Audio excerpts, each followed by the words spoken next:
శ్రోతలకు నా హృదయపూర్వక నమస్కారములు. మన శ్రోతలలో ఒకరు ప్రశ్నను పంపటం జరిగింది. ఆ ప్రశ్న విపස්සన, దీని గురించి వివరించండి. విపස්සన అనేది పాళీ భాష పదము, విపశ్యన అనేది సంస్కృత పదము.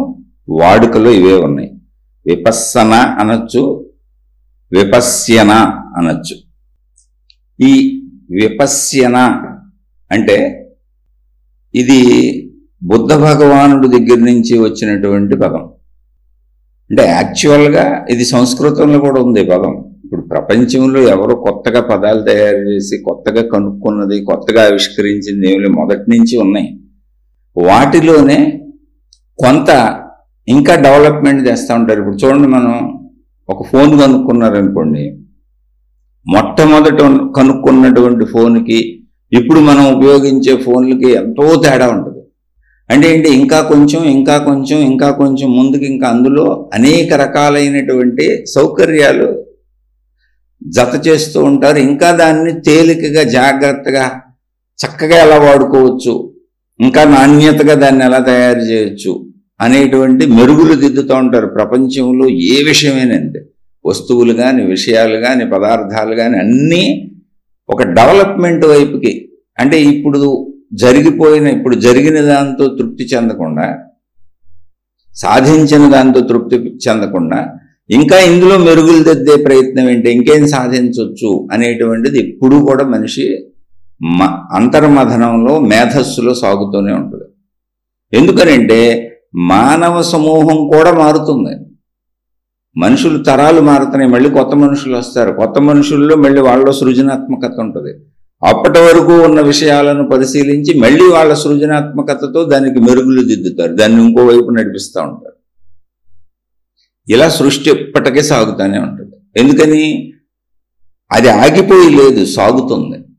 సాగటం అంటే ఏంటి, సృష్టి ఎప్పుడు ఒక సజీవ శక్తి. మొత్తంగా విశ్వంగా తీసుకుంటే అదొక సజీవ శక్తి, ఎప్పుడూ సజీవంగానే ఉంటుంది, దానికి నాశనం లేదు. మనుషులుగా పరిమిత భావంలో, మనుషులు, చెట్లు, జంతువులు ఇలా పరిమిత భావంలో తీసుకుంటే శరీరాలు నశిస్తూ ఉంటాయి. కానీ మనం ఉండగానే మన పిల్లలు వచ్చేసారు, వాళ్ళ పిల్లలు వచ్చేస్తారు, వాళ్ళ పిల్లలు వచ్చేస్తారు. అలా చెట్లు, జంతువులు అన్నీ ముందుకు సాగుతూనే ఉంటాయి, అంతం లేదు. పదార్థాలు, శరీరాలు మారుతూ ఉంటాయి. అలా బుద్ధ భగవానుడికి ముందు నుంచి మానవ జాతి ఎప్పటి నుంచి ఉందో తెలియదు. ఒక విషయం తెలుసుకోండి, మానవ జాతి ఎప్పటి నుంచి ఉందో తెలియదు. అంటే తెలియదు అంటే అర్థం ఏంటి, సృష్టి ఎప్పటి నుంచి ఉండదో అప్పటి నుంచి అన్నీ ఉండుంటాయి అంతే. సృష్టి ఎప్పటి నుంచి ఉండుంటుంది అంటే శక్తి ఎప్పటి నుంచి ఉందో సృష్టి ఎప్పటి నుంచి ఉండుంటుంది. శక్తి, సృష్టి కలిపే ఉంటాయి, విడిగా ఉండవు. రెండు ఒకటే. సృష్టి అంతా శక్తిలో ఉంటుంది, సృష్టి మొత్తం శక్తి ఉంటుంది. రెండు విడదీయడానికి వీలు లేని అవినాభావ సంబంధం. అది రెండుగా అనిపిస్తున్న ఒకటే, అది కాదు రెండుగా అనిపిస్తూ ఉంటుంది. ఎందుకంటే సృష్టి కనపడుతుంది కనుక, శక్తి కనపడట్లేదు కనుక, అంటే అనుభూతికి దొరకట్లేదు కనుక, ఎవరికి, మనిషికి మాత్రమే. అలా మానవ జాతి మొదటి నుంచి కూడా ఆధ్యాత్మిక పరమైన ఆవిష్కరణలు జరుగుతూనే ఉన్నాయి, భౌతిక పరమైనటువంటి జీవన విధాన ఆవిష్కరణలు జరుగుతూనే ఉన్నాయి.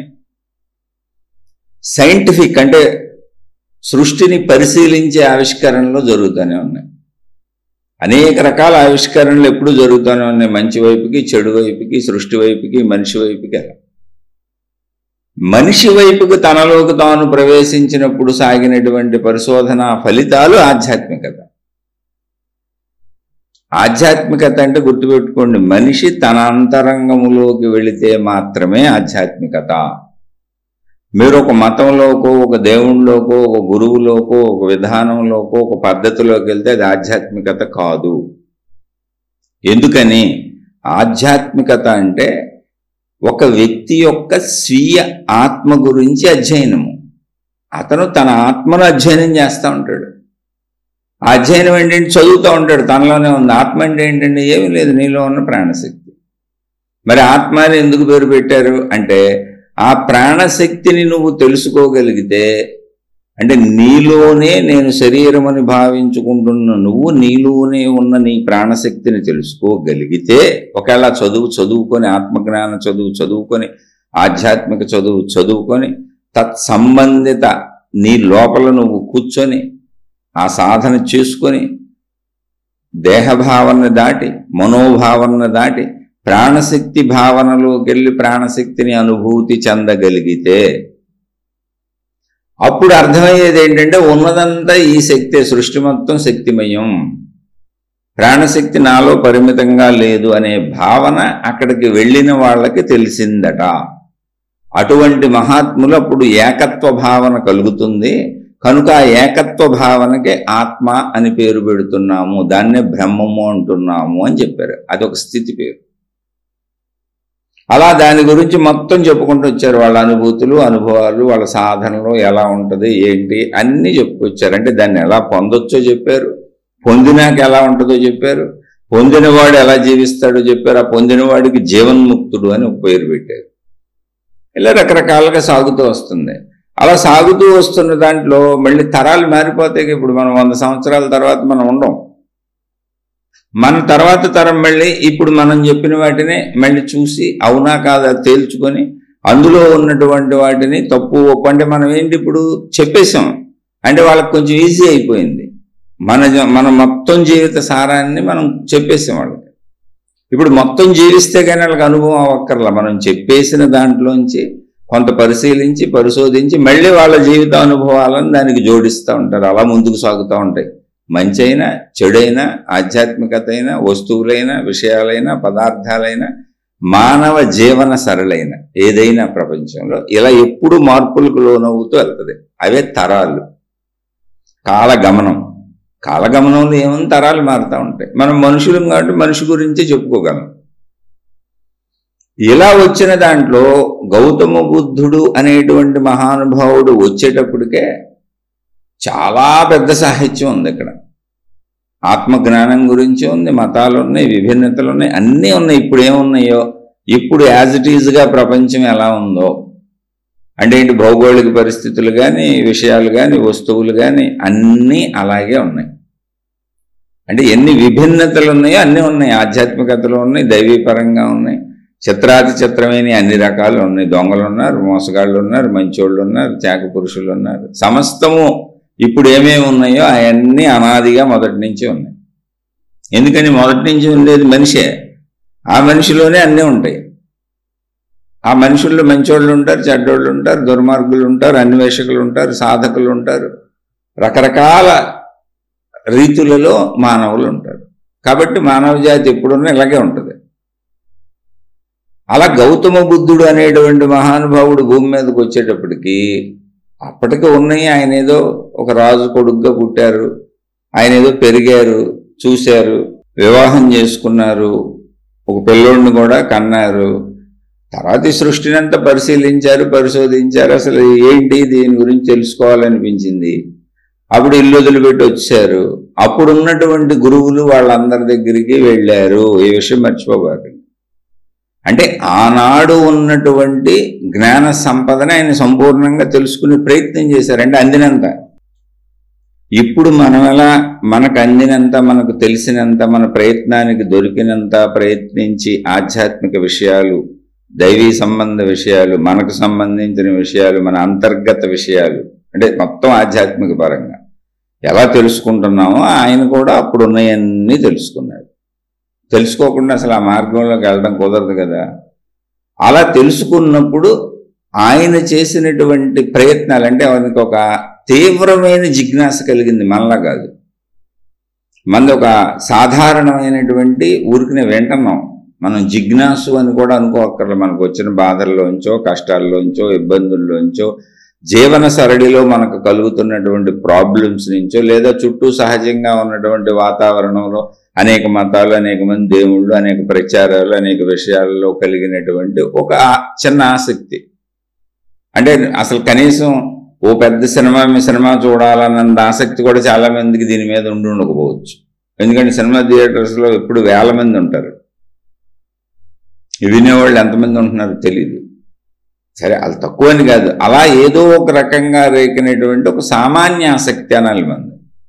ఆ సామాన్య ఆసక్తిలో వింటున్నాం, అందుకే మనం గుణమార్పు చేసుకోలేము తొందరగా. కానీ వారిది అలా కాదు, ఆయనకి తీవ్ర ఆసక్తి కలిగింది. బహుశా అది మనకి విషయాలు పూర్తిగా మనం వారు జీవించి ఉన్న కాలంలో వారితో కలిసి ఉండి వారి పక్క నుండి రోజు వారికి స్నేహితుడుగాను సన్నిహితుడుగాను ఉంటే మనకు అర్థమయ్యేవి తప్ప విడిగా ఎలా అర్థమవుతుంది, లేదా ఈ కుటుంబ సభ్యుడిగాను ఉండాలి. అయితే వారికి అది ఒక తీవ్ర ఆసక్తిగా కలిగింది. ఎంత తీవ్ర ఆసక్తి అంటే, అసలు ఈ కుటుంబంలో ఉంటే నేను ఇవన్నీ తెలుసుకోలేను, ఇంట్లో ఉంటే ఇవన్నీ నేను సాధించుకోలేను, ఎందుకంటే ఇటు రాజ్యము, రాజ్య పరిపాలనా విధానం, ఇటు భార్య పిల్లలు, ఇదంతా కాదు అని మొత్తాన్ని మరిపింపజేసి దాన్ని మాత్రమే తెలుసుకోవాలి అనేంత గాఢాసక్తి. అది అక్కడ గుర్తుంచుకోవాలి. అంటే వదిలేయమని కాదు చెప్తుంది నేను ఇక్కడ, కుటుంబాలు వదిలేయండి అన్నీ వదిలేయండి అని కాదు, అది ఒక గాఢాసక్తి కలుగుతుంది, తీవ్రమైన గాఢాసక్తి. ఒక నిన్న మొన్న యూట్యూబ్లో చూశాను, జైన మతానికి సంబంధించిన వాళ్ళల్లో ఎవరో కుబేరులు, అంటే కొన్ని వందల కోట్ల ఆస్తులు ఉన్నవాళ్ళు, వాళ్ళకంటే ముందు వాళ్ళకి 2 పిల్లలు ఉన్నారు. ఆ పిల్లలిద్దరూ జైన మతంలోకి వెళ్ళిపోయి సన్యాసి దీక్ష తీసుకున్నారు. ఇప్పుడు ఆ తల్లిదండ్రులు కూడా వాళ్ళు మరీ పెద్ద వయసు ఏం కాదు, చక్కగా యవనంలో ఉన్నోళ్ళే, మొత్తం 200 కోట్లు ఎంతో వాళ్ళ ఆస్తి చెప్పారు. అది యూట్యూబ్లో వార్తల్లో ఎక్కడో వచ్చింది. ఆ ఆస్తిని మొత్తం ఆ సంస్థలకు ఇచ్చేసి వీళ్ళు కూడా సన్యాసం తీసుకొని వెళ్ళిపోయారు. అంటే వాళ్ళందరినీ వెళ్ళిపోమని నేను చెప్పటంలా, వాళ్ళకి ఏదో ఒక గాఢాసక్తి కలిగి ఉండాలి అక్కడ, అది చెప్పటం కుదరదు. అలా ఒక వివేకానందుడికి ఒక గాఢాసక్తి కలిగింది, అలా ఒక శంకరాచార్యులు వారు పుట్టుకతో చిన్నతనంలోనే ఒక గాఢాసక్తి కలిగింది. ఇలా మనం వినపడేటువంటి పెద్ద పెద్ద పేర్లు, మహాత్ములని, దేవుళ్ళని మనం వింటా ఉంటామే, అది గాఢాసక్తి. అంత గాఢాసక్తి ఎందుకు కలుగుతుంది అనేది ఆ స్థితిగతుల్ని బట్టి ఉంటుంది. ఆ గాఢాసక్తి చేత ఆయన వెళ్ళిపోయారు. అయితే ఇప్పుడు ఇది అందరూ వెళ్ళిపోవాలేమో కుటుంబాల్లో నుంచి అనేది అనుకోబాకండి. గాఢాసక్తి కుటుంబాలని, మనుషుల్ని వదిలిపెడితే వచ్చేది కాదు. ఎందుకనంటే ఊరికనే రాజ్యంలో తన ఇంట్లో తానుంటే ఎంతమందితో సంబంధం ఉండదు, కుటుంబ సభ్యులతో. మనమైనా సరే ఓ భార్య, పిల్లలు, తల్లిదండ్రులు, అంతే కదా, ఓ 4. తర్వాత గౌతమ బుద్ధుడికి ఈ 4ని 10 మందిని వదిలేసి వెళ్ళిపోయి ఈ కుటుంబం నాకు అక్కర్లేదు, నేను దాన్ని తెలుసుకోవాలని వెళ్ళినాక ఆయనకి కొన్ని లక్షల కోట్ల మందితో సంబంధం ఏర్పడింది. ఆయన్నే నమ్ముకొని వచ్చి దీక్షలు తీసుకొచ్చిన శిష్యులు 50,000 పైనుంచి 1,00,000 పైచీలు కోరుకున్నారు. అదంతా కుటుంబమేగా. మళ్ళీ వాళ్ళకి చెప్పటం, వాళ్ళలో వచ్చే సమస్యలు, ఇబ్బందులు, బాధలు, అందరూ మనుషులేగా. కాబట్టి ఎక్కడికి వెళ్ళినా సంసారం వదలదో, ఇది మానే అది తగిలించుకుంటాం అంతే. అలానే బుద్ధుల వారి గురించి చెప్పట్లే నేను, జరిగిన విషయాన్ని యథాతథంగా మళ్ళీ మీరు భ్రమచేత ఏదన్నా భ్రమకు లోనయ్యి నేను ఇది వదిలేస్తే నాకేదో తెలుస్తుంది అనుకుంటావు, ఏం తెలియదు, ఎంతకంటే పెద్ద తగిలించుకుంటావు అంతే. అందుకని ఎక్కడ సృష్టించిందో అక్కడ ఉండి యథాతథంగా దాన్ని తెలుసుకో. అదే గౌతమ బుద్ధుల వారి విషయంలో మళ్ళీ ఆయన దాన్ని పొందిన తర్వాత, జ్ఞానోదయం అయిన తర్వాత ఆయన తన ఇంటికి వచ్చి తన తల్లిదండ్రుల్ని, భార్యాపిల్లల్ని అందరినీ కలిశారు. అందరూ ఆయన్ని అనుసరించారని, ఆయన హీరో కాబట్టి కథలో ఆయన్ని అనుసరించారని రాస్తారు, కాదు ఆయన అందరినీ స్వీకరించారు. మామూలుగా అయితే అలా చెప్పుకోవాలి. ఆ భార్య వారిని అడిగిందట, అది కూడా చదివాను నేను, ఏమని, ఇలా వదిలిపెట్టి వెళ్ళిపోయారు కదా, ఇది తప్పు కదా, మరి భార్యాపిల్లల్ని ఇలా వదిలిపెట్టి వెళ్ళిపోతే అదంతా తప్పు అవుతుంది కదా, మరి అదేదో సాధన ఇక్కడే ఉండి చేసుకోవచ్చు కదా, మేమేం వద్దనే వాళ్ళం కాదు కదా అని. దానికి బుద్ధ భగవానుడు ఆయన నిజాయితీగా సమాధానం చెప్పాడు, అప్పుడు ఆ విషయం నాకు తెలీదు, అందువలన వెళ్ళిపోయాను, కానీ ఇలా ఉండి సాధించుకోవచ్చు. ఎందుకని ఎక్కడైనా ఉంటే మనసు కదా అది. ఆ తర్వాత కాలంలో కూడా ఆయన ఎంతోమందితో ఎన్నో ఇబ్బందులు పడ్డారు. ఎందుకని ఎక్కడికి వెళ్ళినా మనసు మనదే, మనుషులు వాళ్ళే. ఇక్కడ భార్యాపిల్లలు కుటుంబం పేరుతో ఉంది, బయటకు వెళ్తే శిష్యులు ఇంకో రకాలుగా పోగేసుకుంటాం అంతే. కానీ పోగేసుకుంటాం ఆగిందని హృదయం ఆగదే. అది ఆత్మజ్ఞానానికి మిగిలిన వాటికి ఉన్న తేడా అది. అలాగే నేను ఏ మహాత్ముడి గురించి మీకేం చెప్పట్లేదు. అందుకని మీరు ఎక్కడుండైనా సాధించవచ్చు అంటున్నా. ఏంటి సాధించేది అంటే ఏమీ లేదు, తగిలించుకున్నవన్నీ వదిలేయడమే విముక్తి, మోక్షము. నువ్వు లోపల ఎన్ని తగిలించుకున్నావో ఆ తగిలించుకున్న అన్నిటి పేరు మనసండి. తగిలించుకున్నట్లోంచి ఒక్కొక్కటి తీసి బయట పారేసామనుకోండి, మొత్తం ఖాళీ అయిపోయింది అనుకోండి, దాని పేరు ఆత్మ అండి. అంతే సింపుల్, చాలా సామాన్య భాషలో. ఇది కూడా మీకు అర్థం కాలేదో ఒక ఉదాహరణ చెబుతాను. ఒక తుండో ఒక దుప్పటో మీకు నచ్చిన వస్త్రం ఏదైనా ఒకటి తీసుకోండి, లేకపోతే ఒక రుమాలు, చిన్న చేతి రుమాలు. ఆ వస్త్రం ఏంటి, ఏక వస్త్రంలా కనపడుతుంది, అది ఒకటే వస్త్రంలా కనపడుతుంది. ఒక చీర తీసుకోండి పొడుగ్గా, ఏదైనా చిన్న రుమాల నుంచి ఏదైనా ఒకటే వస్త్రంలా కనపడుతుంది. కానీ జాగ్రత్తగా మీరు గమనించి చూస్తే అది దారములతో నెయ్యబడింది. దారాలు ఉంటాయి లోపలన్నీ, దారాలు చాలా సన్నగా ఉంటాయి.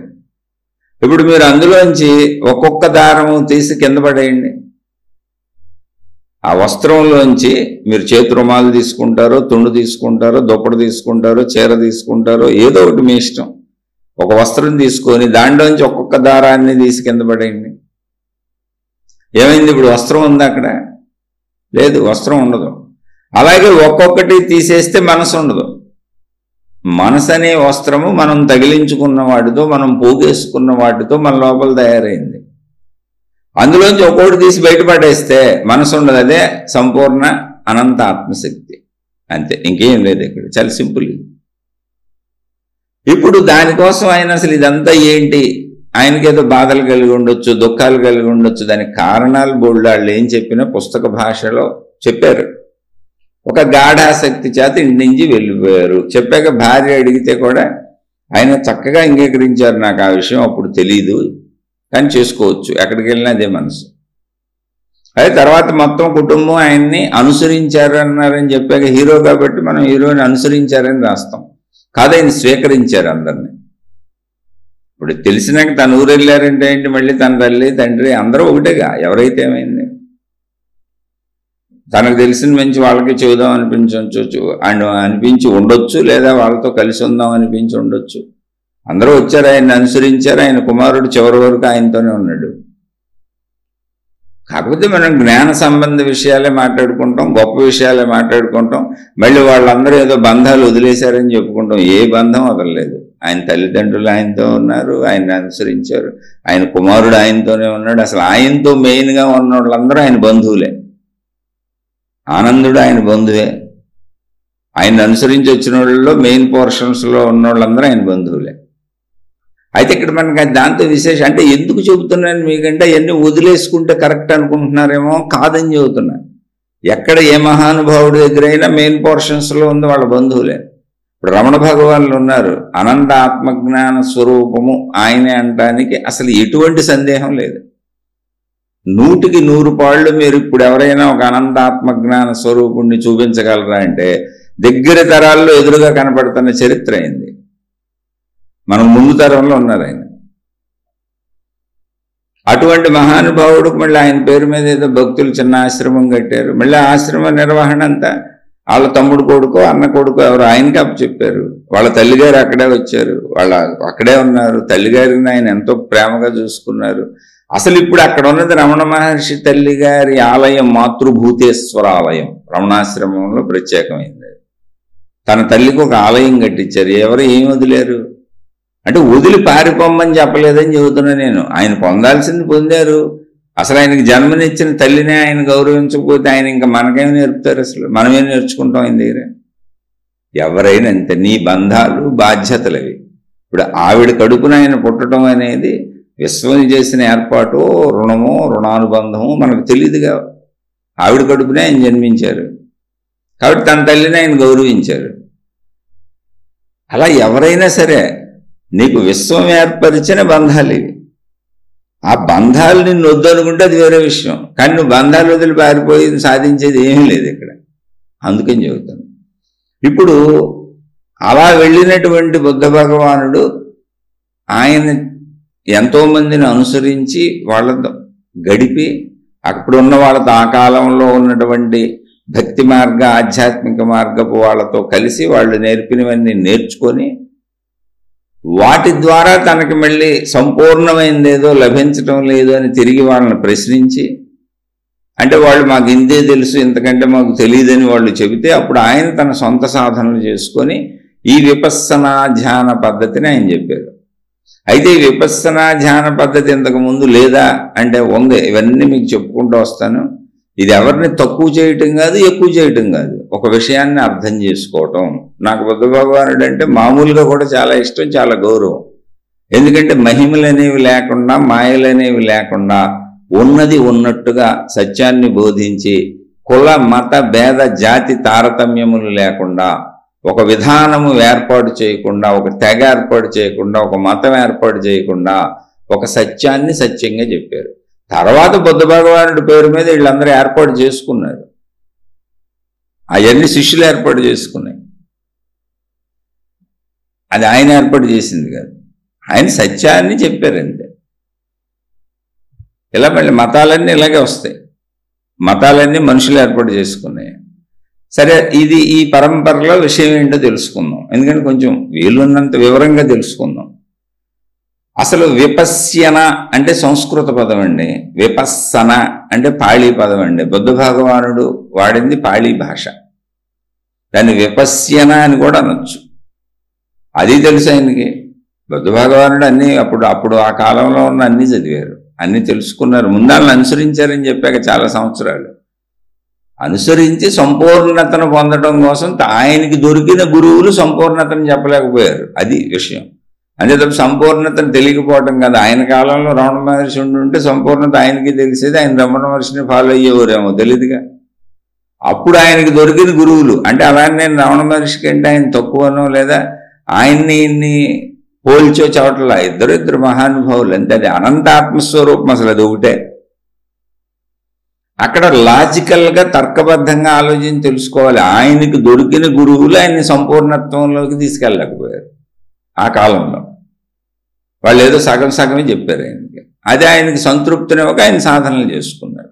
ఇప్పుడు దాన్ని తెలుసుకుందాం. అసలు విపశ్యన అనే పదానికి వాస్తవంగా అంటే ఏంటి, దాని అర్థం ఏంటి, దాన్ని ఎలా తీసుకోవాలి అంటే ఉన్నది ఉన్నట్టుగా చూడటం. అంటే యాజ్ ఇట్ ఈజ్, ఏది ఎలా ఉందో అలా అర్థం చేసుకోవడం. దాని కల్పనలు కల్పితాలు మన సొంత సృజనాత్మకత కలపకుండా అర్థం చేసుకోవడం. ఇది అసలు భారతదేశంలోనే అంటే మన సనాతన ధర్మం అంటారు దీన్ని. ఎప్పుడు ఏర్పడిందో తెలియదు అసలు. ఇది ధర్మము, మతం కాదు. మతాలన్నీ అప్పుడు ఏర్పడినాయో కాలం ఉంది, అటు పీరియడ్ ఉంది. ఆ మత పెద్ద ఉంటాడు ఒక ఆయన్ని మూలం చేసుకొని మతాలు ఏర్పడినాయి. వాళ్ళు మత పెద్దలు మతాలు ఏర్పాటు చేయలే. ఇప్పుడు క్రిస్టియానిటీ ఉంది, క్రీస్తు అనే మహానుభావుడిని ఆధారం చేసుకుని తయారైంది. ఆయన ఒక మతం చెప్పలా, మతం ఏర్పాటు చేయలే. ఆయన చెప్పినవన్నీ తీసుకొని తర్వాత వాళ్ళు దాన్ని మతంగా పెట్టుకున్నారు. మళ్ళీ తర్వాత వాళ్ళు దాన్ని అనేకంగా చీల్చుకుంటూ వెళ్ళిపోయారు.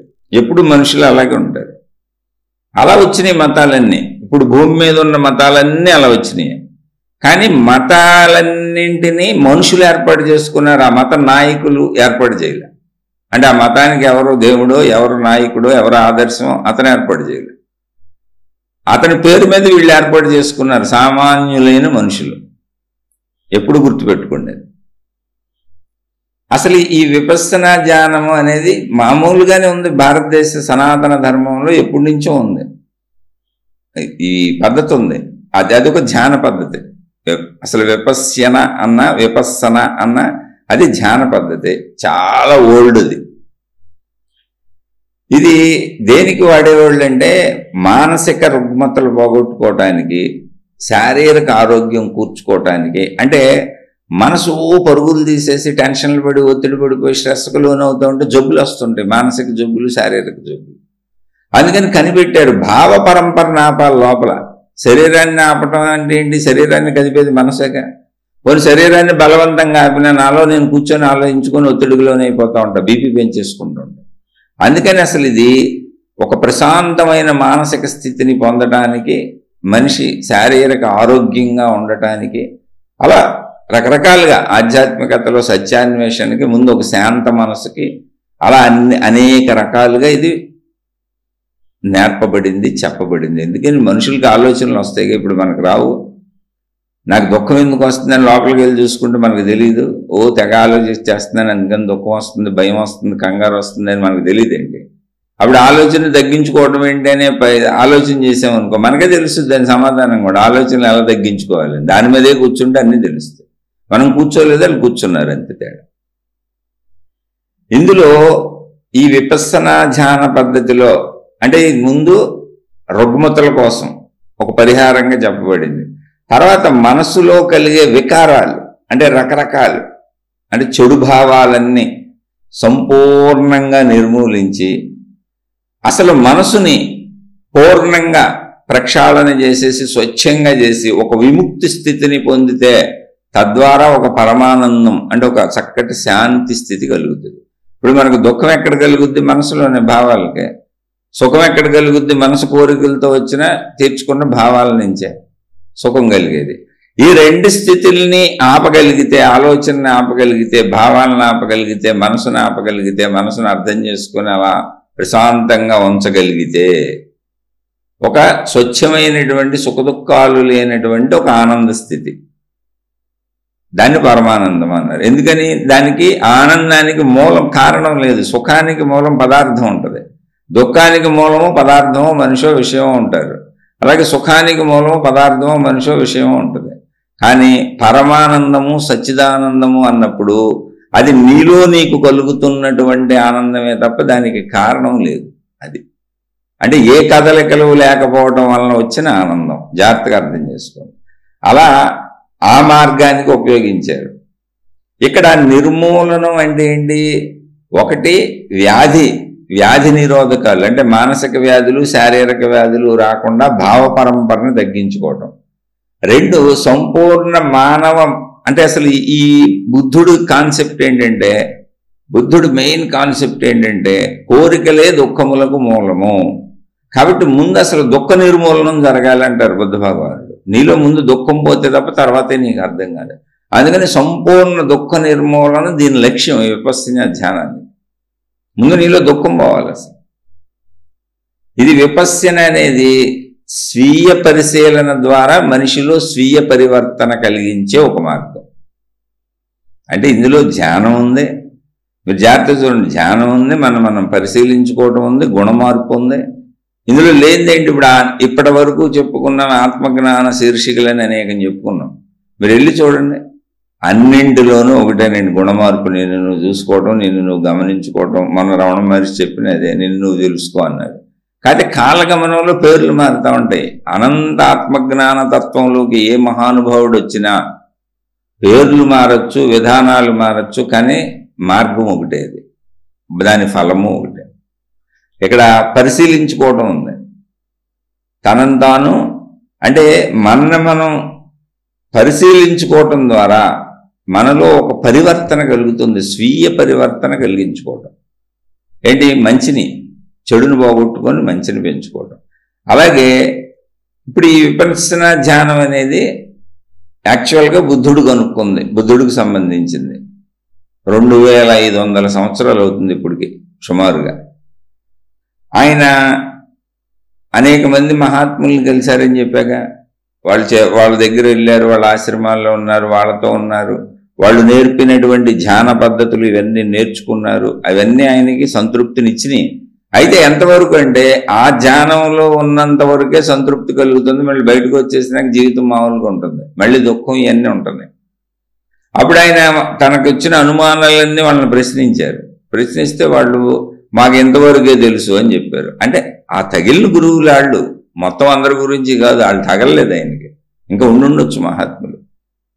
అప్పుడు ఆయన ఇక నా ప్రయత్నం నేను చేసుకుంటానని అప్పటి వరకు అనేక ధ్యాన పద్ధతులు నేర్చుకొని ఉన్నారు. కాబట్టి తద్వారా అక్కడి నుంచి ముందుకెళ్ళేది ఆయనకు ఒక ఐడియా ఖచ్చితంగా వస్తుంది. కొంత నేర్చుకున్నాక, కొంత తెలుసుకున్నాక మనకు ఒక ఐడియా క్రియేట్ అవుతుంది.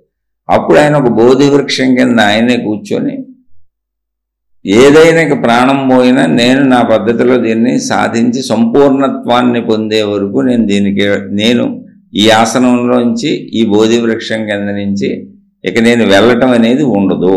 అంటే కాల్కుడిచేలు తీర్చుకోలేదు, ఆయన జీవితం గడపలేదు అనుకోబాకండి, వెనక్కి తిరిగిపోవటం లేదు, ప్రాణం పోవచ్చుగా అనే నిర్ణయం తీసుకున్నాడు. ఆయన జ్ఞానోదయం అయింది. ఈ విపස්සనా ధ్యానం ఆయనే చెప్పారు, అప్పుడు చెప్పిన మార్గాలకి భిన్నంగా. అందుకని దీన్ని బౌద్ధ ధ్యానం అని అంటారు. అంటే బుద్ధ మతం పెరిగిన తర్వాత బౌద్ధ మతం వచ్చింది కదా ఆయన మీద, ఆయన ఆధారంగా. ఇది ఇతర ధ్యానాలు చాలా రకాలు చెప్పారు. అసలు ధ్యానాల్లో కొన్ని వందల వేల రకాలు ఉన్నాయి. ఇప్పటికీ కొంతమంది కొత్త వాళ్ళు వచ్చి కొత్తవి సృష్టిస్తూ ఉంటారు. ఇది కొంచెం మిగిలిన దాటికి విలక్షణంగా ఉంటుంది. ఇవన్నీ ఏంటంటే ఇప్పుడు సాధారణంగా ధ్యాన విధానాలు ఏంటి, మానసిక ఒత్తిడిని తగ్గించడం, ప్రశాంతతను పొందడం, మనసు స్థిరంగా ఉండటం, ఒక ఆనందానుభూతిని కలిగించే విధంగా ఉంటాయి. ఇప్పుడు ఈ విపස්සనా ధ్యానంలో ఆ ప్రయోజనాలన్నీ ఉంటాయి. అవి ఉండటమే కాకుండా సమూల దుఃఖ నిర్మూలన, ఇది బుద్ధుడిది మెయిన్ సూత్రం. బుద్ధ భగవానుడి యొక్క మెయిన్ సూత్రం ఏంటంటే అసలు దుఃఖము అనేది మనిషికి పోవాలి. అప్పుడు కానీ నువ్వు జ్ఞానంలోకి వెళ్ళలేవు, ఆ నిర్వాణ స్థితిని పొందలేవు, మోక్షాన్ని పొందలేవు. మోక్షాన్ని ఆయన నిర్వాణం అన్నారు. అందుకని ఈ విపස්සనా ధ్యానంలో ఆయన చెప్పే విధానాలు అంటే ఊరినే ధ్యానం చెప్పి వదిలేరుగైనా బోధలు ఉంటాయి, అన్నీ ఉంటాయి, స్వీయ పరిశీలన ఉంటుంది, ఏం చేయాలో ఉంటుంది. అన్నిట్లో దీన్ని ఎక్కువగా దుఃఖ నిర్మూలన, ఒక పక్క మానసిక ప్రశాంతత, ఆరోగ్య పరిరక్షణతో పాటు దుఃఖ నిర్మూలన, దుఃఖం అనేది అసలు ఉండకూడదు. ఈ దుఃఖ నివారణలో ఈ వెళ్తున్న దాంట్లో ఇంక అన్నీ వస్తాయి. మన వ్యక్తిత్వం మెరుగవుతూ ఉంటుంది, మనకు తెలుస్తూ ఉంటుంది, మన లోపల అర్థమవుతూ ఉంటాం. అది ఏ ధ్యానంలో అయినా జరుగుతుంది.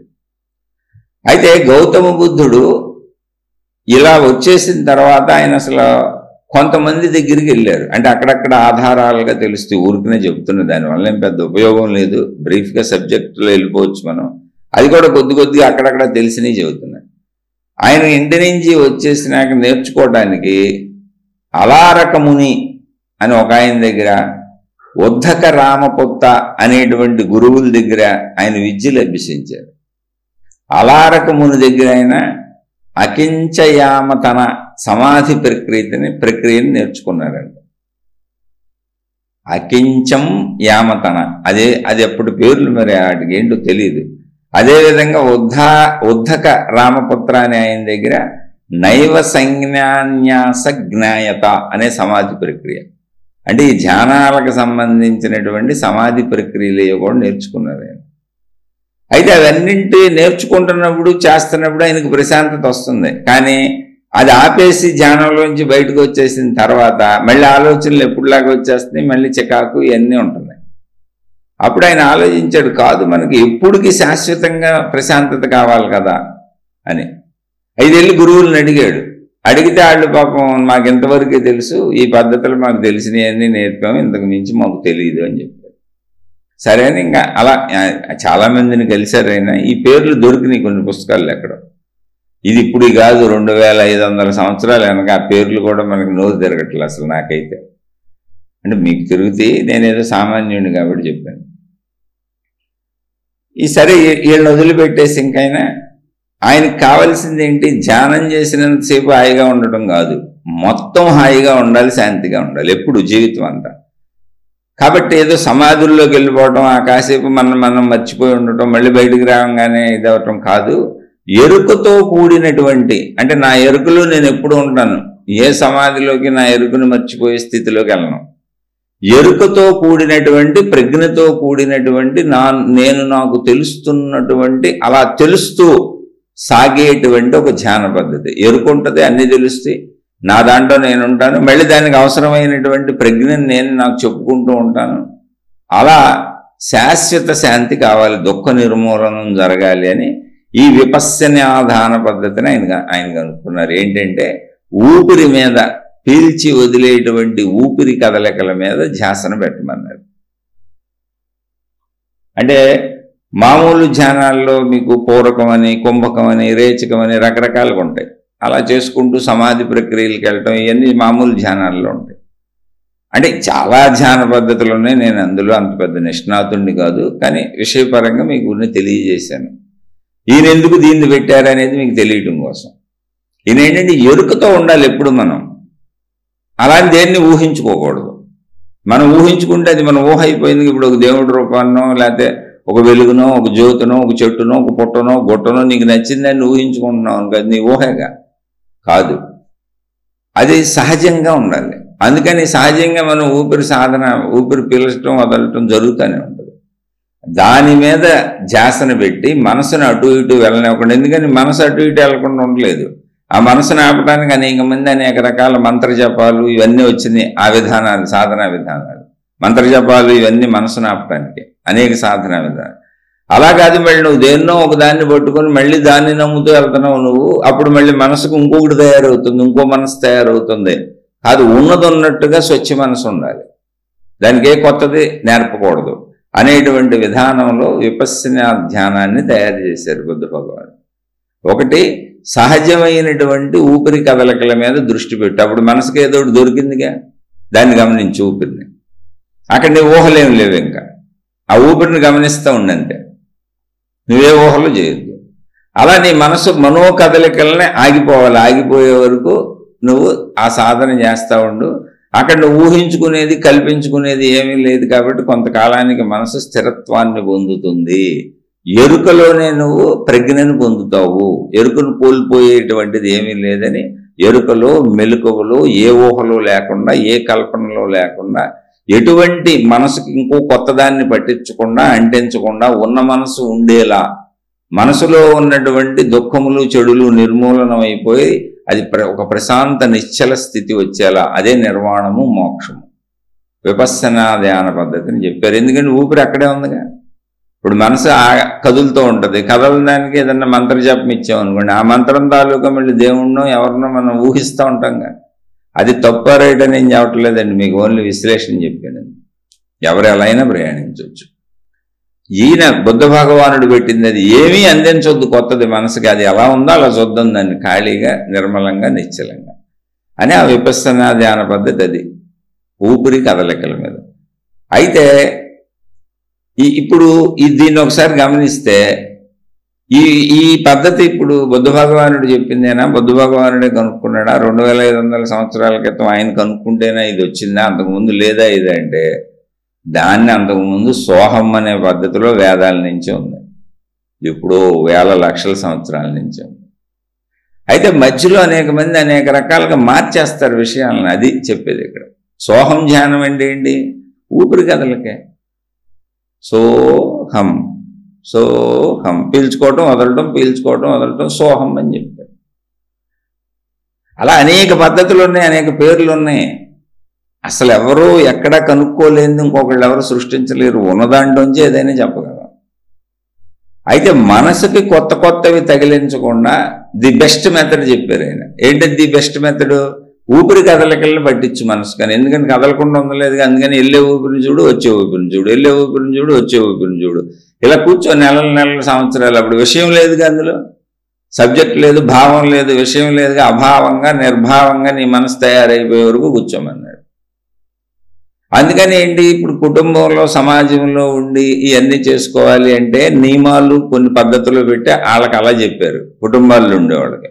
కుటుంబాలు వదిలేసి వస్తామంటే సంపూర్ణంగా భిక్షక వృత్తి చేసుకొని కాషాయ వస్త్రాలు ఏదో ఆయన ఇచ్చినవి పెట్టి, ఆ రూల్స్ పెట్టి, ఇక నిరంతరం భోజనం చేయడం తప్ప నిరంతరం ఇదిగో ఈ సాధనలో ఉండి నిన్ను నువ్వు సమూలంగా మార్చుకోవటం అనేది చెప్పారు. సరే, ఆ పద్ధతుల్లో కొన్ని వందల వేల విధానాలు వచ్చినాయి, మారిపోయినాయి. ఇప్పుడు మళ్ళీ బౌద్ధ మతంలో అనేక శాఖోపశాఖలేని దాన్ని అనేక రకాలుగా తీసుకెళ్తా ఉంటారు. మనుషులు అంతే, మనుషులు దేన్నైనా తనకు తోచిన విధంగా లాక్కెళ్తా ఉంటారు. తప్పు రైటు కాదు, వాళ్ళకి అలా అనిపించింది. అయితే బుద్ధుడిలో గొప్పతనం ఏంటంటే ఆయన దీన్ని అసలు ఒక మతం చేయలేదు, ఒక సిద్ధాంతం చేయలేదు, ఒక పద్ధతి చేయలేదు. ఇది కేవలం జీవించే ఒక జీవన కళ అని చెప్పారు. ఆయన చెప్పింది ప్రకృతిని పరిశీలించండి అని. యథాతథంగా ఉన్నదాన్ని ఉన్నట్టు చూడండి. అసలు ప్రకృతిని కానీ, సృష్టిని కానీ, మనిషిని కానీ, నీ లోపల కానీ, నీ బయట కానీ ఉన్నది ఉన్నట్టుగా చూడటమే. కొత్త యొద్దు, నువ్వేం కల్పించుకోవద్దు, దానికి కొత్త భావాలు తయారు చేయొద్దు. జస్ట్ అలా జీవించదు, ఒక జీవన కళ. అయితే ఏంటి అంటే మనకే అర్థమైపోద్ది. ఇక్కడ ఊపిరి మీద ధ్యాస పెట్టి చూడు అన్నప్పుడు మనసు కదలకుండా ఉండలేదండి. కదలకుండా పరిగెత్తే మనసుకి ఏం చేశారు కొంతమంది మహానుభావులు, ఇది పరిగెత్తుతుందిలే, వీళ్ళు ఆగలేకపోతున్నారని ఒక మంత్రం ఇచ్చారు. ఇదిగో ఈ మంత్రం జపం చేసుకో, ఈ నామ జపం చేసుకో, ఇది దేవుడు ఆకృతిని పెట్టుకొని లేకపోతే ఏదన్నా ఈ దేవుడికి నీకు సంబంధించినటువంటి పూజలో పునస్కారాలు నీ మతం ఏదైతే ఆ మత ప్రకారం చేసుకో, ఈ రూపానికి చేసుకో. ఇదంతా ఏంటి? మనసుకో ఇచ్చారు, మనిషికి అర్థమయ్యేలా మనసుకు అందించిందే.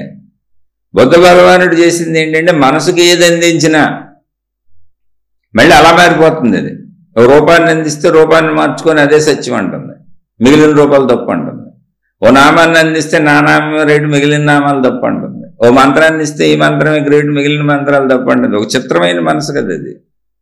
అందుకని మళ్ళీ అది ఆ రూపాంతరాలు చెందేసి అదే నిజమని వాదోపవాదాలు చేయకుండా దానికి అసలు రూపాంతరాలు చెందటానికి వీలు లేని విధానాన్ని తయారు చేశారు ఆయన. అది కూడా ఉన్నదన్నట్టుగా. ఏంటా ఉన్నదన్నట్టుగా? ఊపిరి ఉందిగా, ఊపిరి ఆపటం కుదరదు కదా, దాన్ని పరిశీలించుకో. పైకి వెళ్తుంది, లోపలికి వెళ్తుంది, బయటకు వస్తుంది, లోపలికి వెళ్తుంది, బయటకు వస్తుంది. దీన్ని అభివృద్ధి చెందించారు కనుక బుద్ధుడి నుంచి బాగా పాపులారిటీలోకి వచ్చింది కనుక బుద్ధ ధ్యానం, బౌద్ధ ధ్యానం అన్నారు. విపස්සన అని పాళీ భాషది. కానీ సోహం ధ్యానం అని ఎప్పటి నుంచో ఉంది ఊపిరి మీద. అసలు మొత్తం ఊపిరి మీదే సనాతన ధర్మంలో ఎన్నో ప్రక్రియలు చెప్పారు. ప్రాణాయామాలని ఇవన్నీ ఊపిరి మీదే ఉంటాయి. అలా ఎవరు ఏది చెప్పంది కాదు. కానీ బుద్ధ భగవానుడు చెప్పింది బాగా పాపులర్ అయింది, తేలిగ్గా ఉంది. చక్కైన శీల నిర్మాణం, దొక్కన వృత్తి, నువ్వు మంచిగా ఉండటం, ఏది అతిగా చేయకుండా ఉండటం, అసలు వదిలేయకుండా ఉండటం, ఇలా చక్కగా మంచి మార్గాలు చెప్పారు. అసలు బుద్ధుడిని అనుసరించడం చాలా బాగుంటుంది. ఎందుకనంటే యుద్ధాలు ఉండవు ఎదుటోడితో. ఇప్పుడు బుద్ధుడు మొహం మీద ఉమ్మూశారు, ఏమనలేదు, ఆయన కోపం రాలేదు. అంటే లోపల భావాలను జయించేశారు ఆయన. మనోనిశ్చలత వచ్చింది ఆయన. ఎంత మనోనిశ్చలత వచ్చింది, సాధించారు ఆయన అంటే ఆయన చంపేస్తానన్నాడు, మెడ నరికేస్తానన్నాడు. అయినా కూడా ఆయనకు భయం లేదు, బాధ లేదు, నరికేసుకోమన్నాడు. మనకు భయం కలుగుద్ది, ఎందుకని మనకు స్థిరత రాల. మొహం మీద ఉమ్మూస్తే కోపం వస్తుంది మనకి, ఎందుకని లోపల స్థిరత రాల. ఆయనకు భావ స్థిరత వచ్చేసింది. అంత తెచ్చుకోవచ్చు అని చెప్పారు ఆయన. ఇప్పుడు ఊపిరి కదలికలో మామూలు బుద్ధ భగవానుడు మనసుకు అందించారని చెబుతున్నాం కదా. ఇప్పుడు ఊపిరి కదలికలు అందించిన బుద్ధ భగవానుడే ఒక్కడి మళ్ళీ అక్కడే ఆగిపోలే ఆయన. మళ్ళీ ఆ తర్వాత స్టెప్పులు బోల్డ్ చెప్పారు. విపස්සనా ధ్యానం అనేది స్టార్టింగ్లో ఆ స్టేజ్లో వెళ్ళే వాళ్ళకి ప్రాథమిక దశలో చెప్పబడిన ధ్యానం విపස්සనా ధ్యానం.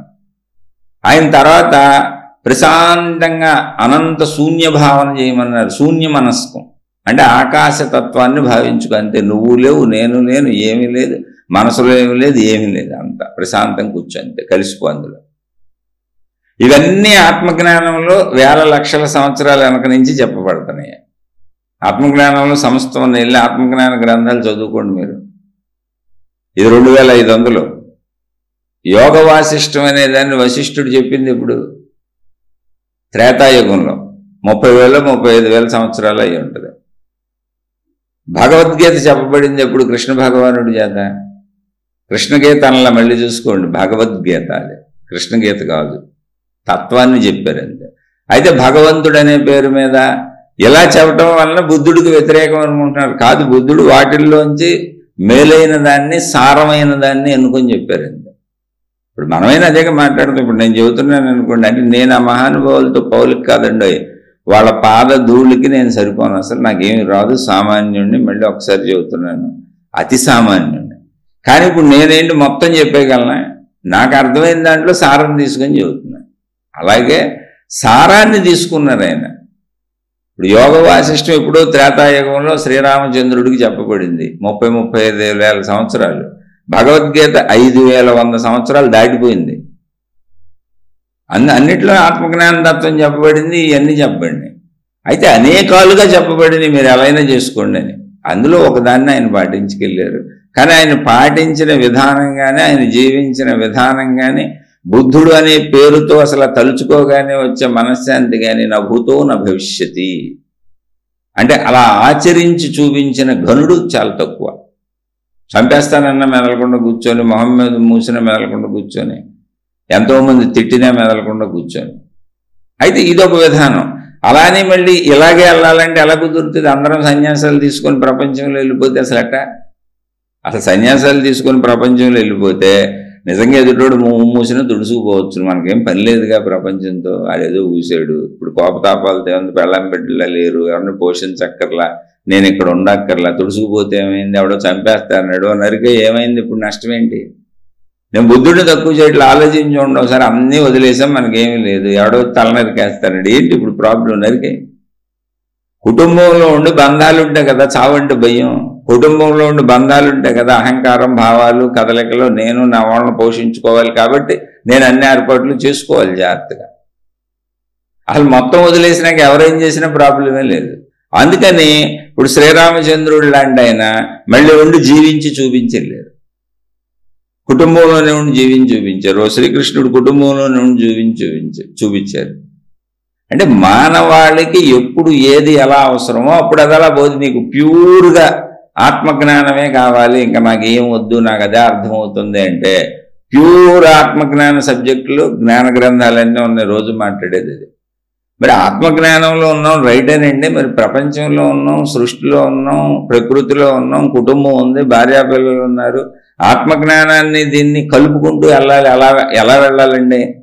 ఆత్మజ్ఞానంలోకే వెళ్తాను, కుటుంబాన్ని వదలకుండానే వెళ్తాను. ఎలా వెళ్ళాలి? అప్పుడు రాముడిని అనుసరించాలి, కృష్ణుడిని అనుసరించాలి. లేదండి నేను ప్యూర్ ఆత్మజ్ఞానంలోకి వెళ్ళిపోతాను, అసలు నా కుటుంబం వద్దండి అన్నాం అనుకో, బుద్ధుడు ఉన్నాడు, రమణ మహర్షి ఉన్నాడు, అలా అనేక స్థాయిలలో చెప్పబడింది అది. ఇందులో ఏది బెస్ట్ ఏది బెటర్ అది మీ మనోగతం. కానీ నేనైతే పర్సనల్గా నా వరకు అయితే కుటుంబ జీవితంలోంచి వెళ్ళేదే చెప్తాను. ఎందుకని? సృష్టి ఏర్పరిచిన విధానం అది. నేను ఎవరిని వ్యతిరేకించట్లా, ఎవరిని నేను వీళ్ళు మంచి అని సపోర్ట్ చేయట్లా. కానీ ప్రపంచంలో జరిగేది ఏంటి? కుటుంబీకులు ఎక్కువ ఉంటారు. అసలు ఇప్పుడు ఎవరికి చెప్పాలి మనం? కుటుంబాలు వదిలేసి రండి అని చెప్పామనుకోండి, ఒకవేళ సన్యాసం అనుకోండి, ఎంతమంది వస్తారు? కోటాను కోట్ల ప్రపంచంలో కొన్ని బాగా నీ జీవితం మొత్తం తిరగామరగా చేస్తే 1,00,000 మందిని పోగేస్తావు. ఏమైంది ఇప్పుడు? ఈ 1,00,000 మంది సన్యాసులే మోక్షం పొంది చచ్చిపోతారు అంతే. 4-5 చెబుతారు, జనాలకి పుస్తకాలు రాసి చచ్చిపోతారు. కుటుంబాలు నడుస్తూనే ఉంటాయి కదా, సృష్టి ముందుకు వెళ్తానే ఉంటుంది కదా, సృష్టి ఆగదు కదా అసలు.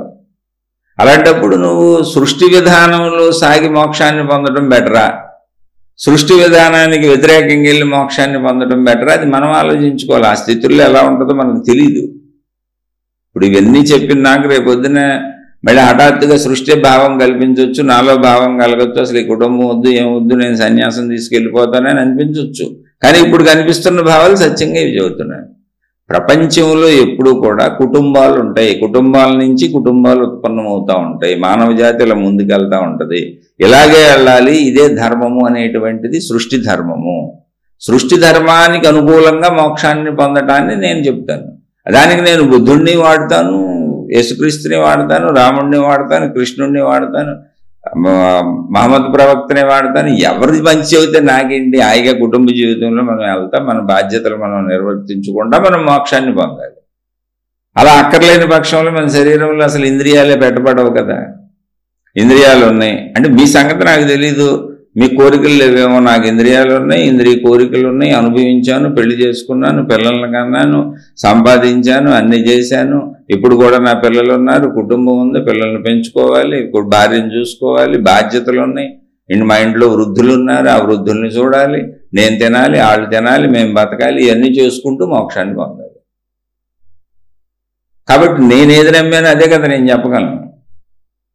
ఒకవేళ నాకు తప్పు అయితే మీరు వదిలేసి మీకు నచ్చిన మార్గంలో మీరు వెళ్ళిపోవటం, ఎందుకంటే దారి లేదు. నేను అందుకే ప్రతి శీర్షికలు చెబుతాను, నేను చెప్పింది నమ్మకండి, నేను సామాన్యుణ్ణి, మీకు మంచిది అనిపిస్తే తీసుకోండి, చెడు అనిపిస్తే వదిలేసేయండి. అలా సాగాలి. ఇప్పుడు ఈ విపස්සనా ధ్యానమే శ్వాస మీద ధ్యాస అనే పేరుతో మళ్ళీ తర్వాత ప్రచారంలోకి తెచ్చారు. తర్వాత వచ్చిన వాళ్ళు అనేక మంది వచ్చారు. ఇప్పుడు తెలుగులోకి తీసుకొస్తే ఏమైంది? తేట తెలుగులోకి. అంటే విపස්සన అంటే పాళీ భాష, విపశ్యన అంటే సంస్కృత భాష, శ్వాస మీద ధ్యాస అంటే వాడుక తెలుగు భాష. అంతే, ఏం లేదు. అయితే ఈ శ్వాస మీద ధ్యాసను కూడా నేను తీసుకోవట్లా. అంటే నేనేం గనుణ్ణి కాదండి, మళ్ళీ చెబుతున్నా. నువ్వు తీసుకోవట్లేదండి, నువ్వేమన్నా పొడి చేసేవారు, పెద్ద పుడింగాడు వాళ్ళకంటే అని మీరు అనొచ్చు, తప్పులేదు, నేను కానే కాదు. నేను ఎందుకు తీసుకోవట్లేదు దాన్ని అంటే అనంతాత్మస్వరూపము నేనే అన్నప్పుడు అనంత ఆత్మస్వరూప భావనకు సంబంధించినటువంటి ఆకాశతత్వ భావన చేసుకుంటాం ధ్యానం బాగుంటుంది అనేది నాకు అర్థమైంది. నాకు అర్థమైన విధానం అది. ఇప్పుడు మన చుట్టూ సర్వవ్యాపక ఆకాశమే ఉంది. ఇప్పుడు మీరు ఎక్కడి నుంచున్నా మీ చుట్టూ ఖాళీ ఉంది. మీరు ఒకసారి తలెత్తి చూడండి, మొత్తం ఆకాశమే ఉంది. ఆకాశమే అనంత ఆత్మశక్తి అనేది ఆత్మజ్ఞాన గ్రంథాలు మొత్తం చెబుతున్నాయి. అది శక్తిది. అలాంటప్పుడు మళ్ళీ శ్వాస మీద ధ్యాస లేకపోతే మంత్ర జపం ఇంకో విధానం అయితే అవన్నీ చేశానండి. నేను నామస్మరణలు చేశాను, మంత్ర జపాలు చేశాను, శ్వాస మీద ధ్యాసలు చేశాను, అన్నీ చేసి చెబుతున్నా, చేయకుండా చెప్పట్లేదు.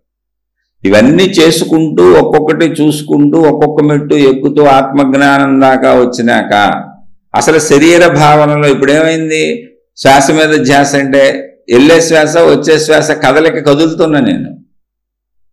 శ్వాస మీద ధ్యాస కదలాలిగా ఇప్పుడు నేను, ఎందుకంటే శ్వాస కదులుతుంది అంటే కదలికలు తెలుస్తాయి నాకు. మళ్ళీ కాదు, నేను అనంత ఆత్మశక్తిని, నాకు కదలిక లేదు, సర్వవ్యాపక అనంత ఆత్మశక్తి, నేను అందులో లీనమైపోయి కరిగి కలిసిపోతాను.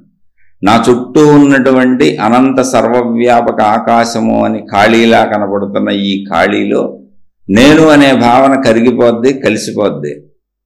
నా శరీరం అనే భావన కరిగిపోద్ది, కలిసిపోద్ది. నేను అనే అహంకారం కరిగిపోద్ది, కలిసిపోద్ది. నా మనసు అనే అది కరిగిపోద్ది, కలిసిపోద్ది. అసలు సమూలంగా నేను కరిగి కలిసిపోయి నేను లేనిక. అయితే నేను లేని ఏమయ్యానంటే ఆకాశం ఉందంటారా? లేదు, ఆ భావన కూడా లేదు. అది ఆకాశం ఖాళీ కదా, ఉన్నా నేను ఎక్కడుంది. ఇటువంటిది ఇంకా నాకు తేలికనిపించింది ఆధ్యాత్మికతలో. ఈ ధ్యానము అంటే ఒక మాటలో చెప్పాలంటే దీన్ని ఆకాశ ధ్యానం అనొచ్చు. అయితే ఆకాశ ధ్యానం అనేది పేరుకు చెప్పేంత తప్ప ఏమి లేదు. నువ్వు కరిగిపోతావు, కలిసిపోతావు, అసలు నీ ఎంటిటీ ఎగ్జిస్టెన్స్ ఉండవు అంతే. అంటే కదలిక కూడా లేదు నాకు. ఈ ధ్యానం ఇంకా తేలిగ్గా ఇంకా బాగుంది. అసలు ఇంకా నేను అనే భావన ఎగిరిపోయింది అక్కడ. అసలు నేననే భావనే లేదు. ఇంకా రూపం ఎక్కడుంది, మనసు ఎక్కడుంది, అది ఇంకా తేలిగ్గా అనిపించింది. అలా ఇంకెవరో వస్తారు, వాళ్ళకి ఇంకా తేలిగ్గా కొన్ని తెలుస్తూ ఉంటాయి. అయితే ఇప్పుడు నేను చెప్పిన దానికి మళ్ళీ నీకు ఆధారత నిరూపణ చూపించి చెబుతాను. ఇది నేను చెబుతుంది కాదు, ఇది మళ్ళీ ఆత్మజ్ఞాన గ్రంథాల్లో ఉంది. నేనేం కొత్త కనుక్కుంది కాదు, అన్నీ ఉంటాయండి, అక్కడక్కడ ఉంటాయి. ఎత్తుక్కుంటే టక్కన ఒకటి దొరుకుద్ది. ఇది నాకు దొరికింది, ఇది నాకు బాగుంది అనిపించింది. అందుకని నేను ఆ శ్వాస మీద ధ్యాస నుంచి మళ్ళీ ఇందులోకి వచ్చాను.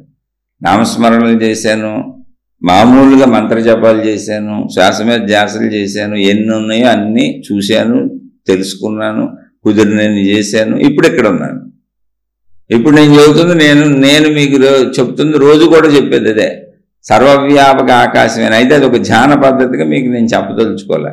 ఎందుకు చెప్పదలుచుకోలేదంటే మీరు మీది అన్వేషించుకోండి, దానికి ఒక మార్గం పద్ధతి క్రియేట్ చేయటం ఎందుకు అసలు.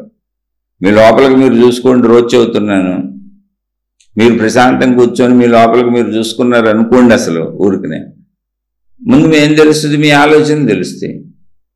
శరీరం కదలకుండా ఆపేసాం కదా, కళ్ళు మూసుకున్నాం, ఏకాంతం కూర్చున్నాం. ధ్యానం అంటారు, తపస్సు అంటారు, విచారణ అంటారు, మీ ఇష్టం, సెల్ఫ్ ఎంక్వైరీ అంటారు, మీకు నచ్చిన పేరు పెట్టుకోండి. ప్రశాంతంగా కూర్చున్నాం. కూర్చున్నాక ఏం తెలుస్తుంది, లోపల ఆలోచనలు కదులుతూ ఉంటాయి. అద్భుతాలు ఏమి ఉండవు అక్కడ, ఆలోచనలు కదులుతూ ఉంటాయి. ఆ ఆలోచనలు గమనించండి, అవి శరీరాన్ని కదుపుదామని ట్రై చేస్తూ ఉంటాయి. శరీరం కదపలేని కూర్చున్నాగా, కాబట్టి ఇప్పుడు ఆలోచనలే చూడండి. ఆ ఆలోచనలో ఉన్నటువంటి చెడులన్నీ గుర్తించండి. మీ స్వభావంలో ఉన్న చెడులు, గుణాలు, మీ లోపల ఉన్న సమస్త చెడులు గుర్తించండి. ఆ చెడులు తొలగించుకునే ప్రయత్నం చేయండి. అదే బుద్ధ భగవానుడు చెప్పినటువంటి దుఃఖ నివృత్తి, నిర్మూలన. ఎవరు ఎక్కడ చెప్పినా అదే. ఊరికిన పేర్లు ఫలానాయన అని పేర్లు వాళ్ళు పెట్టిన పేర్లు ఉంటాయి, అంతేం లేదు అక్కడ. అంటే మరి ఏదో ఒక పేరు పెట్టకుండా ఎదురోళ్ళకి చెప్పడం కూడా కుదరదుగా. ఇప్పుడు నలుగురు వచ్చి కూర్చున్నాక ఇలా చేయండి అలా చేయండి అన్న భాషా పదాలు ఉపయోగించాలిగా. పదాలు పేర్లు అయిపోతాయి అంతే. ఇది ఎవరు తప్పు కాదు, రైటు కాదు, అర్థం చేసుకుంటూ వెళ్ళిపోవటం. అలా చెడు మొత్తం తొలగించుకున్నాక ఏమైంది, దుఃఖ నివృత్తి అయిపోద్ది, నిశ్చల మనసు అయిపోద్ది, నిర్మల మనసు అయిపోద్ది. ఎందుకని మంచి వల్ల నీకు ప్రాబ్లం లేదుగా. కానీ మంచితో కూడా కదులుతావుగా, ఇప్పుడు మంచితో కూడా కదులుతావుగా, కదలికలు ఉన్నాయిగా. కాబట్టి ఇప్పుడు ఆ కదలికలను కూడా ఆపేటువంటిది ఏంటి అంటే ఆకాశ ధ్యానం. అది ఆకాశ ధ్యానం కాదు, ఆత్మ ధ్యానం, ఆత్మతత్వ ధ్యానం, ఆత్మశక్తి ధ్యానం, ఆకాశ ధ్యానం. ఏమీ లేదు. దానికి ధ్యానం అని ఆకాశ ధ్యానం అని పేర్లు కూడా పెట్టకండి. నువ్వు అలా కూర్చో. ఇప్పుడు శ్వాస మీద ధ్యాస పెట్టావు, కదులుతావు కదా అంటున్నా. పైకి కిందకి పైకి కిందకి కదులుద్దు కది. ఆ కదలిక కూడా లేకుండా అసలు కదలికే లేని నా చుట్టూ ఉన్నటువంటి సర్వవ్యాపక ఆకాశములో కలిసి కరిగిపోతున్నాను. నా ఎంటిటీ లేదు, అసలు నేను లేని, నా ఎగ్జిస్టెన్స్ లేదు. భావించుకోవడానికి నా చుట్టూ నా సర్వవ్యాపక ఆకాశం ఉంది. ఇప్పుడు నువ్వు శ్వాస మీద ధ్యాస పెట్టినా చూసుకోవటమేగా, చూడటమేగా. అలా నా చుట్టూ ఆల్రెడీ ఉందిగా, ఖాళీ లేనిది కాదుగా, సర్వవ్యాపక ఆకాశం ఉన్నదే. ఇంకా అది కదలిక కంటే ఇంకా బెటర్ అయింది కదా. శ్వాస మీద ధ్యాస కంటే బెటర్ కదా అది. ఆ ఉన్నదాంట్లో కలిసిపోవటం అందులో నేనన్న ఎగ్జిస్టెన్సే ఉండదు. దీనికి ఆధారత ఏంటంటే చెప్పే గ్రంథాలన్నింటిలో చెప్పబడిందే నేను చెబుతున్నా, కొత్తగా చెప్పలేదు. కానీ మీ నిజ జీవితంలో దీనికి మీకు చాలా ఆధారత ఉంది. అదే మీ గాఢ నిద్రాస్థితి. గాఢ నిద్రాస్థితిలో మీ నేను అని ఎరుకును కోల్పోతున్నారు. ఊపిరి కదలకైనా మీకు తెలుసా? మంత్రజపం తెలుసా? నామజపం తెలుసా? దేవుడు తెలుసా? ఎవరు తెలుసు? కొన్ని మీ శ్వాస మీద ధ్యాస తెలుసా? ఉంటే నిద్ర వస్తుందా? రాదుగా. అంటే నిద్రపోతున్నాను, ఏమీ తెలియదు, నేనన్న తలంపు కూడా లేని గాఢ నిద్రలోకి వెళ్ళాను. ఎక్కడికి వెళ్తాను ఇప్పుడు? నేను ఇప్పుడు ఎక్కడ వెళ్ళి ఉంటాను? ఒకసారి ఆలోచించండి. నేనన్న తలంపు లేదు, నా శరీర భావన లేదు, నా వాళ్ళు లేదు, ఏమీ లేవు, నా దేవుడు లేడు, నా మతం లేదు, నా సాధన లేదు, ఏమీ లేదు. ఏమీ లేనిది ఏముంది ఇక్కడ? సర్వవ్యాపక ఆకాశ స్థితి.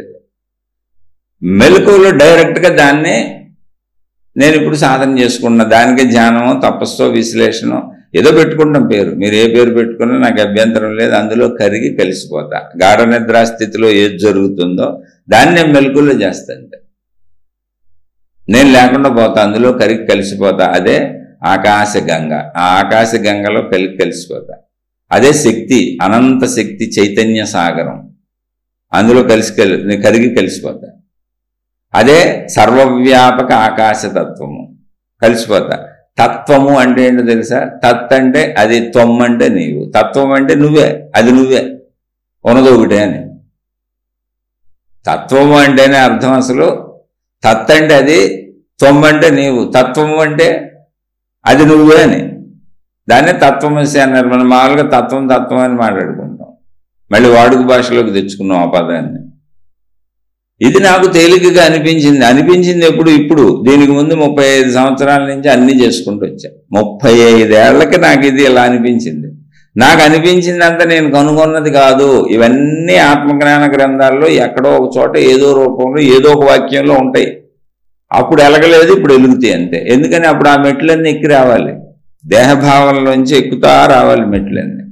అందుకని ఇప్పుడు గాఢ నిద్రా స్థితిలో ఏదుందో అది సర్వవ్యాపక ఆకాశ స్థితికి దగ్గరగా ఉంది. దగ్గరగా కాదు, ఒకేలా ఉంది. మీరు గమనించి చూసుకోండి. దాన్ని మెలకువలో సాధన చేసుకుంటారు. ఇప్పుడు నాకు అది ఇష్టం. మీరు అడిగారని విపස්සనా ధ్యాన పద్ధతి అంటే ఏంటి అంటే మీరు అడిగారని చెప్పాను. అలా దీని గురించి ఇంక బోర్డు చెప్పుకోవచ్చు. మెయిన్గా విపස්සనా ధ్యానం అనేది శ్వాస మీద ధ్యాస అండి. తర్వాత వచ్చిన పేరు. బుద్ధుడు సిద్ధాంతాల ప్రకారం అయితే ఏమీ లేదండి. కోరికలే దుఃఖములకు మూలం. ముందు దుఃఖ నిర్మూలన. మనసులో అసలు దుఃఖం ఉండకూడదు. అంత అద్భుతంగా చెప్పిన మహానుభావుడు భూమి మీద చాలా తక్కువ అండి.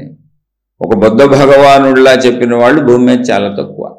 కానీ ఎలా చెప్పినా ఏం చెప్పినా ఎప్పుడైనా సరే కుటుంబ జీవితాలకు అనుకూలంగా చెప్పబడేది మాత్రమే ప్రపంచ ప్రజలకు మేలు చేస్తుంది.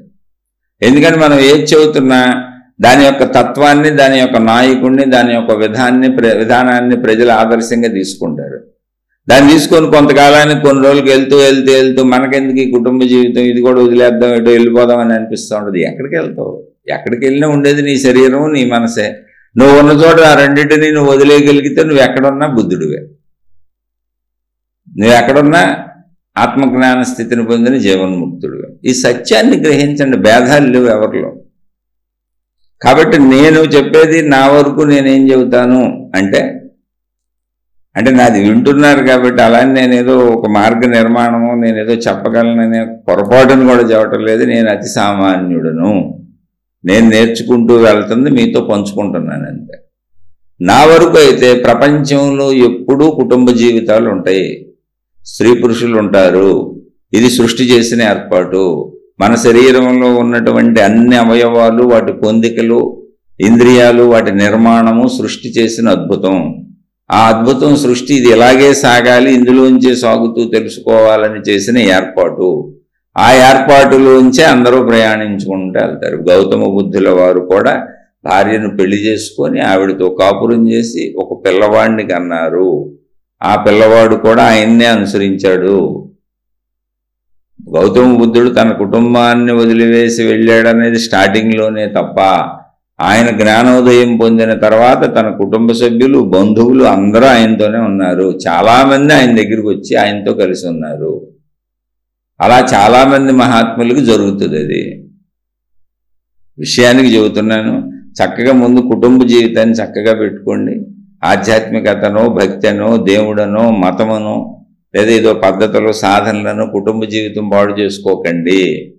కుటుంబ బాధ్యతలకు కర్తవ్యాలు సరిగ్గా చేయకపోతే దానిని మించిన పాపము, నరకము ఇంకోటి ఉండదు. ఆ కర్తవ్య నిర్వహణ చేయకపోవటం పాపం అని భగవద్గీతలో శ్రీకృష్ణ భగవానుడు అర్జునుడికి స్వయంగా చెప్పాడు. ఒకవేళ మీకు గ్రంథాధారాలు కావాలంటే గ్రంథాధారాలు ఎందుకండి, మన మనసు మనకు చెప్పదా? ధర్మం చేయొద్దు, మనం పెళ్లి చేసుకున్నాం, కుటుంబంలోకి వచ్చాం, వచ్చినాక ధర్మాలు చేయకపోతే అట్ట కాపురాలు చేసేసి పిల్లల్ని కనేసి ఇప్పుడు నాకు నచ్చలేదులే, చాలా కాలం అయింది, బోరు కొట్టేస్తుంది, ఈ పిల్లం బోరు కొట్టేస్తున్నాడు, ఈ మొగుడు, ఈ బాధ్యతలు ఏంటి, పిల్లలతో ఏదో గొడవ, నిరంతరం వీళ్ళతో గొడవేనా, వీళ్ళకి ఎప్పుడు వీళ్ళని పోషిస్తూ వీళ్ళు వెనకబడి వీళ్ళని సవర తీస్తే వీళ్ళతో ఉండాలని వెళ్ళిపోవాలని అందరికీ అనిపిస్తుంది. కొత్త లోకం నిర్మించుకుందామని. అప్పుడు ఏమవుద్ది, ఓ పాపపు లోకం నిర్మించుకొని పాపాన్ని అనుభవిస్తూ అది వచ్చినప్పుడు తెలుస్తుంది. కర్మ సిద్ధాంతం ఎందుకు ఊరుకుంటుంది? సృష్టిలో కర్మ సిద్ధాంతం ఉంది. మన శరీర నిర్మాణాలే దానికి సాక్ష్యము. మన శరీర నిర్మాణాలు మనం చేసుకున్నవి కాదు. స్త్రీ పురుష శరీరాలు మనం చేసుకున్నవి కాదు. స్త్రీ పురుషులు ఇద్దరూ కలిస్తే పిల్లలు పుట్టాలనేది మనం చేసుకున్నది కాదు. కాబట్టి జాగ్రత్తగా అన్నీ తెలుసుకొని ఆ పద్ధతిలో సాగండి. కాదు మీ మనసు బలంగా మిమ్మల్ని ఎటు తీసుకెళ్తే అటు వెళ్ళండి. ఎందుకంటే మనస్సు ముందు మనం తయారు చేసుకుంది, అది తీసుకెళ్లిన వైపు ప్రయాణిస్తూ జాగ్రత్తగా జ్ఞానాన్ని అందిస్తూ నిదానంగా వెళ్తే ఎప్పటికైనా ఎవరైనా ఎన్ని చోట్ల తిరిగినా, ఎన్ని అష్టవంకర్లు తిరిగినా, ఎన్ని మంచులతో తిరిగినా, చెడులతో తిరిగినా ఇక్కడ ఉన్న దారి ఒకటే, అందరూ అనంత ఆత్మజ్ఞాన స్వరూపులు. ఆత్మకు భిన్నముగా ఇక్కడ ఏమీ లేదు. ఆ విషయం నువ్వు తెలుసుకుంటావు అనేది ఇప్పుడు తెలుసుకుంటావు, రేపు తెలుసుకుంటావు, ఎల్లుండి తెలుసుకుంటావు, నీ ఇష్టం. తిరిగి వచ్చి తెలుసుకుంటావు, నీ ఇష్టం. ఎవరైనా ఇంకో చోటకి వెళ్ళడానికి లేదు. ఉన్నది ఒకటే, అనంత ఆత్మశక్తి, విశ్వశక్తి. అది ఎలా ఉన్నది? సర్వము వ్యాపించి ఉన్నటువంటి ఆకాశము వలె ఉన్నది. దాన్నే ఆకాశగంగా అన్నారు. దాన్నే సైంటిస్టులు శక్తి అంటున్నారు. అదే మొత్తం సర్వవ్యాపక ఆకాశ ఆత్మశక్తి. ఇంక మీకు మీ ఇష్టం వచ్చినట్టుగా మీరున్న స్థితిని బట్టి సాధనలు చేసుకోండి. ఏమైనా సందేహాలు ఉంటే అడగండి. వాదోపవాదాలకైతే దయవుంచి అడగబాకండి. ఎందుకంటే నేను చాలా సామాన్యుణ్ణి. ఏదో అడిగిన వాటికి ఓ ప్రశ్న చెప్పడానికే నా ఓపిక సరిపోవట్లే.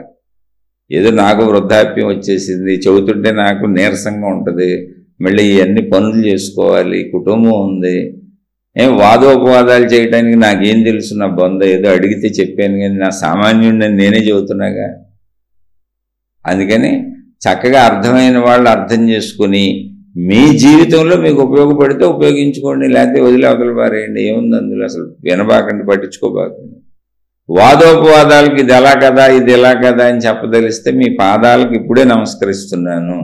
దయించి నా కాలాన్ని వృధా చేయకండి, నా మనసుని బాధ పెట్టకండి, నన్ను అనవసరంగా ఇబ్బంది పెట్టకండి. నేను సామాన్యుడిని నేనే చెబుతున్నాను. ఎందుకు వాదోపవాదాలతో కాలం వృధా చేసుకోవడం? మీకు వచ్చే లాభము లేదు, నాకు వచ్చే నష్టము లేదు. కాలం వృధా అంతే. ఇప్పుడు మీరు పెట్టిన కామెంట్ చదవాలి, కామెంట్ చదివినాక వీళ్ళకి నేను ఎన్ని చెప్పినా ఇలాగే అర్థమవుతుంది ఏంటబ్బా అని నేను అనుకుంటాను. కాసేపు మళ్ళీ వేస్ట్, నా అనుకోవటం కూడా వేస్ట్. మీరు నన్ను చేసేదేమీ లేదు, నేను మిమ్మల్ని చేసేదేమీ లేదు. ఎందుకు? ఏముంటుంది? మంచి ఉంటే తీసుకొని మిమ్మల్ని మీరు మార్చుకోండి. చెడు ఉందనుకో వదిలేయండి. ఏముంది? చెడు డైరెక్ట్గా తాగుబోతులు షాపులు పెట్టి గవర్నమెంట్లు అమ్ముతున్నాయి మందు, సిగరెట్లు, గుట్కాలు, డ్రగ్స్ బోల్డ్ మంది అమ్మేస్తున్నారు బయట. విచ్చలవిడి దొంగతనాలు, మానభంగాలు, రేపులు ఎన్నో జరుగుతున్నాయి. పోలీసు వ్యవస్థ పాపం వాళ్ళని పట్టుకోవడానికి వెనకపడతానే ఉంది. ఏదైనా ఎవరైనా ప్రపంచంలో ఏమన్నా ఆపగలిగావా, చేయగలిగావా, అధర్మం పోగొట్టగలవా? ఏదో నాబోటోడు చెప్పిన దానికి ఇది అది కదా, అది ఇది కదా అని ఏంటి దానివల్ల ఉపయోగం చెప్పండి? మంచి ఉంటే తీసుకోండి, చెడు ఉంటే వదిలేయండి. నేను మళ్ళీ చెబుతున్నా, మీకు నచ్చలేదు, నేను మీ అంత తెలివిగలవాడిని కానే కాదు. మీ పాదాలకు నమస్కారం. నేనే మీ పాదాలకు డైరెక్ట్గా నమస్కారం పెడుతున్నా. విన్నోళ్ళకి ఎవరికైనా వ్యతిరేకంగా అనిపించి ఇతను సరిగ్గా చెప్పలేదు, లేదా ఇలా చెప్పాడు నాకు నచ్చలేదు అనిపిస్తే మీ పాదాలకు నమస్కారం. ఇంకా అంతకంటే ఏముంటుంది? నన్ను క్షమించి వదిలేయండి. మీ టైం వృధా చేసుకోబాకండి, నా టైం వృధా చేయబాకండి. ఏదో పాపం వినేవాళ్ళు నలుగురు వింటున్నారు, వాళ్ళ కోసం అడిగినప్పుడు నాకు తెలిసిన విషయాలు చెబుతాను. అలా అడిగేవాళ్ళు ఉన్నంతకాలం చెబుతాను. అది కూడా నాకు ఓపుకున్నంతకాలం. మళ్ళీ వాళ్ళు అడిగేవాళ్ళు ఉన్నా నాకు ఓపిక ఉండాలిగా. ఇక్కడ ఉద్దేశం ఏంటంటే, నాకు కొంచెం ఇది మంచి కాలక్షేపంగా ఉంది, మననంగా ఉంది, సత్కాలక్షేపంగా ఉంది, జ్ఞాన కాలక్షేపంగా ఉంది. ఇదొక ధ్యాన జ్ఞాన తపస్సులా ఉంది నాకు. నేను ఒక్కడే కూర్చొని మాట్లాడుతూ ఉంటాను. ఎందుకంటే నేను జీవితకాల మౌనంలో ఉన్నాను. ఏదో నా కుటుంబ పనులు చేసుకుంటానండి. చక్కగా సాగిపోతుంది, నాకు హాయిగా ఉంది. మీరు బుర్రలు పాడు చేసుకొని నా బుర్ర పాడు చేయకండి. చక్కగా మీరు మీ బుర్రలు శాంతిగా ఉంచుకోవడానికి నన్ను ఏమైనా అడగండి, నాకు తెలిసిందంతా చెబుతాను. ఎందుకంటే నేను నా తలని, నా మనసుని, నా శరీరాన్ని, నా సమస్తాన్ని శాంతిగా ఉంచుకున్నాను. శాంతిగా ఉంటున్నాను, హాయిగా ఉన్నాను. అందుకే మీకు చెప్పగలుగుతున్నాను. శుభమస్తు. మరొక కొత్త శీర్షికతో కలుసుకున్నాం. మీకు, మీ కుటుంబ సభ్యులకు మేలు చేకూరుగాక.